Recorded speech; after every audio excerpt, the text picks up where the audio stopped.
بسم اللہ الرحمن الرحیم۔ السلام علیکم۔ صحیح مسلم کی ایک روایت ہے، سیدنا ابو امامہ رضی اللہ عنہ بیان فرماتے ہیں کہ رسول اللہ صلی اللہ علیہ وسلم کا فرمان ہے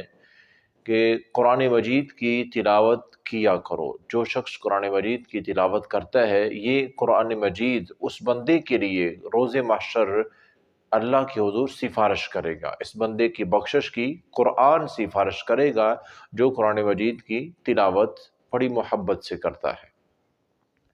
اور ساتھ ہی فرمایا کہ خاص کر کے قرآن مجید کی دو روشن صورتیں ہیں، ان کی تلاوت بہت اہم ہے،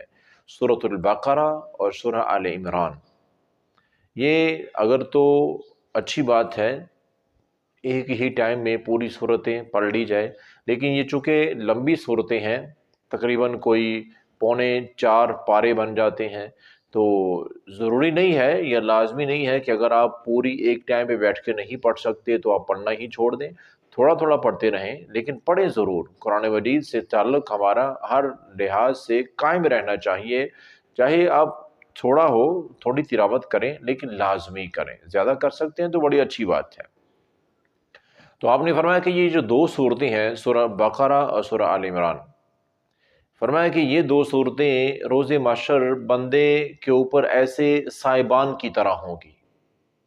بندے کے اوپر انہوں نے سایہ کیا ہو، یعنی اس بندے کو گھبراہٹ، بے چینی، پریشانی، ٹینشن نہیں ہوگی جس کے اوپر سایہ ہو قرآن مجید کا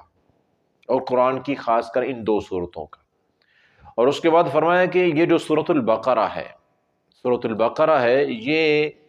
اس کا پڑھنا باعث برکت ہے۔ جس جگہ پہ سورۃ البقرہ کی تلاوت کی جاتی ہے وہاں پہ اللہ تعالیٰ کی طرف سے برکت نازل ہوتی ہے،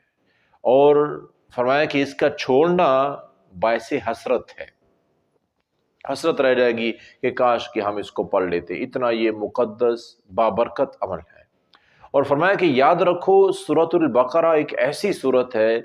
جس تک کوئی بھی جادوگر نہیں پہنچ سکتا، یعنی کہ جہاں پر سورۃ البقرہ کی تلاوت کی جاتی ہے وہاں پر کوئی جادو اثر نہیں کر سکتا۔ اگر جادو کے اثرات ہیں تو قرآن مجید کی اس سورت کی تلاوت باقاعدگی کے ساتھ وہاں پہ شروع کر دیں، یہ جادو وہاں سے ختم ہو جائے گا۔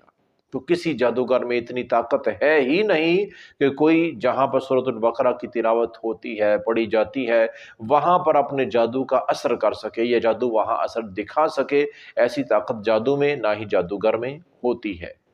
تو کوتاہی ہماری طرف سے ہوتی ہے کہ ہم قرآن مجید سے کافی دور چل رہے ہوتے ہیں کہ قرآن مجید کو سمجھ کر پڑھنا بہت اچھی بات ہے، سادہ کم از کم تلاوت کرنا یہ بھی باعث برکت، باعث رحمت اور اجر و ثواب کا سبب بنتا ہے، لیکن کیا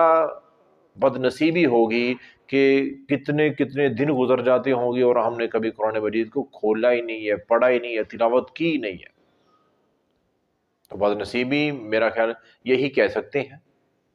تو یہ پیارے آقا علیہ الصلوۃ والسلام کا فرمان ہے کہ اپنے گھروں کو قبرستان نہ بناؤ، قرآن مجید کی تلاوت گھروں میں کیا کرو۔ قبرستان میں چونکہ لوگ مردہ ہوتے ہیں، فوت شدہ ہوتے ہیں، تو وہ تو نہیں قرآن مجید پڑھ سکتے، تو فرمایا کہ تم گھروں میں قرآن مجید نہیں پڑھو گے تو تمہارے گھروں میں اور قبرستان میں کیا فرق ہے؟